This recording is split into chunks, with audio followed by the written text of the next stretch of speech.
السلام عليكم ورحمة الله تعالى وبركاته. مرحبا أعزائي التلاميذ في درس triangle, rectangle et cercle. Aujourd'hui, on va étudier le triangle dont un côté est un diamètre du cercle circonscrit. Notre propriété, elle dit, si un triangle est inscrit dans un cercle dans un diamètre et l'un de ses côtés, alors ce triangle est rectangle. Je répète, si un triangle est inscrit dans un cercle dans un diamètre et l'un de ses côtés, alors ce triangle est rectangle.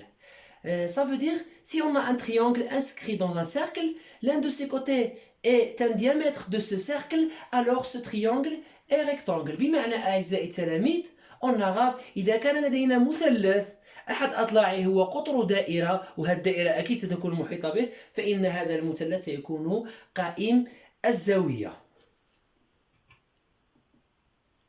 L'exemple suivant, il dit, dans la figure ci-contre, le cercle C a pour diamètre AB, calculer la mesure de l'angle ABC.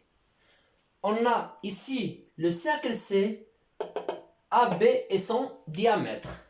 On veut calculer la mesure de l'angle ABC.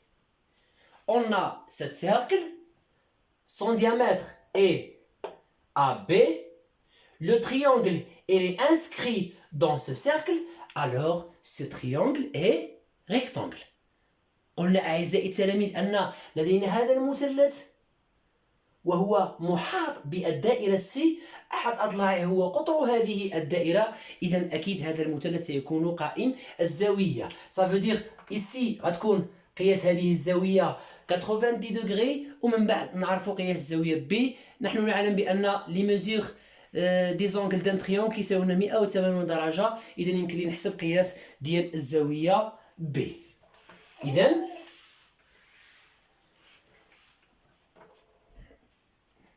on a ABC et un triangle inscrit dans le cercle C et AB et le diamètre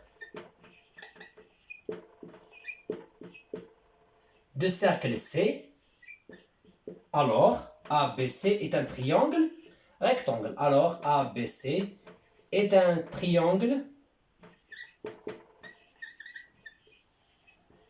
rectangle en C.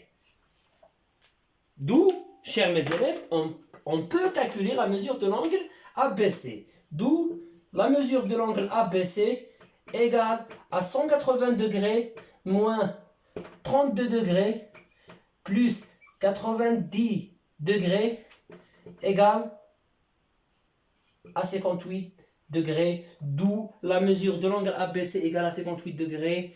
Chers mes élèves, au revoir, on se verra plutôt, Inch'Allah.